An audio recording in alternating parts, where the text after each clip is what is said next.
Enzo Maresca bakal jadi bos baru Manchester City buat musim depan. Ada pemain yang bakal makin bersinar, tapi ada juga yang nasibnya malah makin suram. Di video kali ini kita bakal bahas siapa aja sih pemain yang paling diuntungkan dan siapa yang bakal jadi korban alias merugi dengan kedatangan Enzo Maresca di Man City. So, pantengin terus sampai habis. Oke, kita mulai dari nama pertama yang diprediksi bakal jadi pemenang besar, yaitu Nico O'Reilly. Kalau kalian perhatiin taktik Maresca waktu di Chelsea kemarin, dia itu suka banget sama tipe back sayap yang bisa invert atau masuk ke tengah buat jadi gelandang. Di Chelsea, dia sukses banget nerapin ini ke Reece James. Bahkan Malo Gusto aja sering disuruh maju jadi peran nomor X.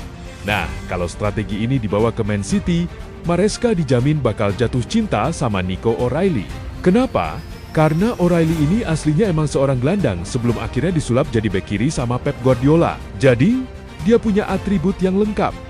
Kuat pas bertahan, visi bermainnya cerdas di tengah, dan tajam waktu bantu serangan. Kita bisa ekspektasikan O'Reilly bakal jadi salah satu pemain kunci di era Maresca. Tapi, kabar baik buat O'Reilly ini justru bisa jadi mimpi buruk buat Ryan Aït-Nouri. Yep, kami melihat Aït-Nouri bakal jadi salah satu pecundang di era baru ini. Sebenarnya, di paruh kedua musim lalu aja, menit bermain, dia udah mulai berkurang.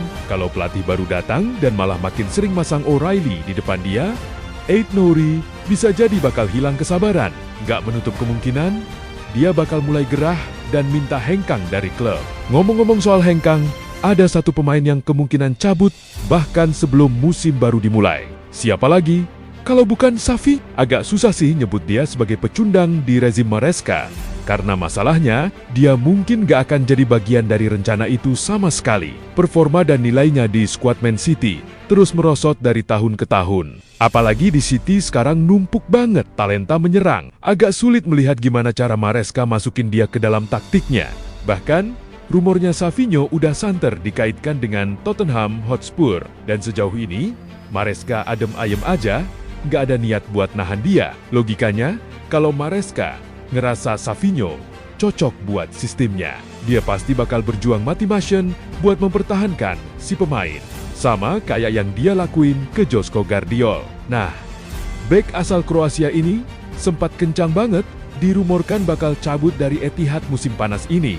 Gvardiol itu jadi target nomor 1 Jose Mourinho setelah ditunjuk jadi bos baru Real Madrid. Dan kabarnya, agen Gvardiol sempat tertarik sama tawaran itu. Tapi, begitu Maresca datang, dia langsung bilang ke manajemen City kalau Gvardiol adalah pilar penting dalam rencananya. Maresca gak mau dia pergi.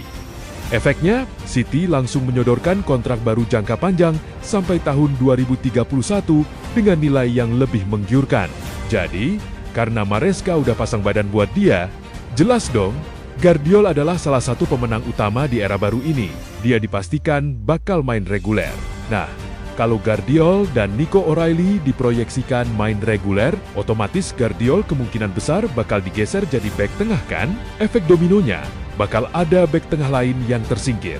Salah satunya yang kami prediksi bakal merugi adalah Abdulkadir Kusanov. Maresca itu tipikal pelatih yang suka banget sama bek tengah, yang punya kemampuan passing akurat. Dia hobi membangun serangan dari bawah build out from the back, mirip kayak taktiknya di Chelsea dulu. Gvardiol punya kemampuan itu. Ruben Dias lumayan oke. Bahkan, Vitinha yang dijadwalkan balik ke City musim panas ini juga punya ball control yang bagus. Di antara nama-nama tadi, Kusanov sayangnya jadi yang paling lemah dalam hal distribusi bola. Dia emang cepat, tangguh dalam duel, dan agresif.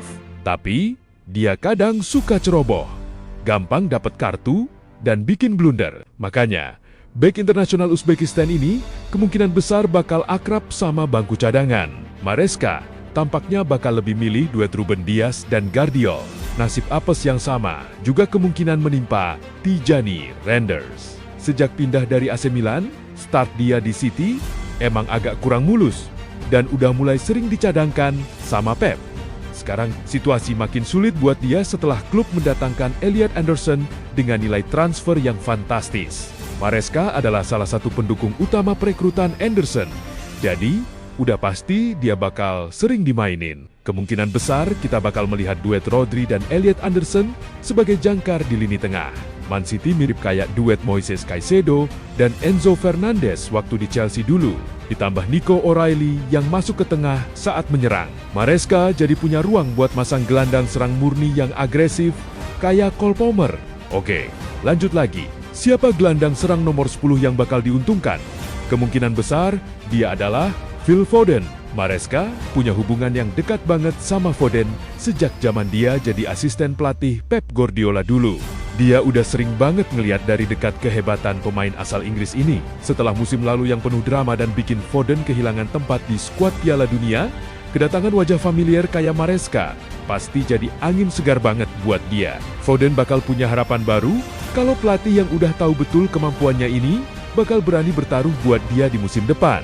Selain Foden, yang bakal girang dengan faktor kedekatan ini adalah kiper muda, James Trafford. Trafford pernah kerja bareng Maresca waktu pelatih Italia itu megang tim Man City usia 23. Mereka bahkan bareng-bareng juara Premier League usia 23 tahun 2021 lalu. Jelas, ini kabar baik buat Trafford. Apalagi, Maresca itu tipe pelatih yang menuntut kipernya jago mainin bola, pakai kaki, atau minimal punya distribusi bola yang bagus. Masalahnya, Gianluigi Donnarumma nggak punya itu. Donnarumma emang salah satu shot stopper terbaik di generasinya kalau urusan ngeblok tembakan, tapi kalau bola udah di kakinya, dia sering kagok. Dan akurasi distribusinya biasa aja. Sebaliknya, Trafford jauh lebih tenang dan nyaman kalau menguasai bola. Dan kemampuan ngeblok tembakannya juga nggak jelek-jelek amat. Jadi, ada peluang besar Trafford bakal dikasih kesempatan lebih. Malahan, performa Trafford di kompetisi Piala Domestik musim lalu bikin fans mulai menyuarakan supaya dia jadi kiper utama. Suara fans makin kencang waktu Donnarumma bikin blunder fatal lawan Arsenal di Premier League kemarin. Kalau ada momen paling pas buat menggeser Donnarumma, ya sekarang ini. Dan kalau ada pelatih yang tega ngelakuin itu demi idealisme taktiknya, ya orangnya adalah Maresca. Ingat kan, pelatih idealis lain kayak Luis Enrique bahkan mendepak Donnarumma musim panas lalu. Padahal Donnarumma baru aja bawa timnya juara Liga Champions. Jadi, jangan kaget kalau Maresca bakal ngelakuin hal yang sama.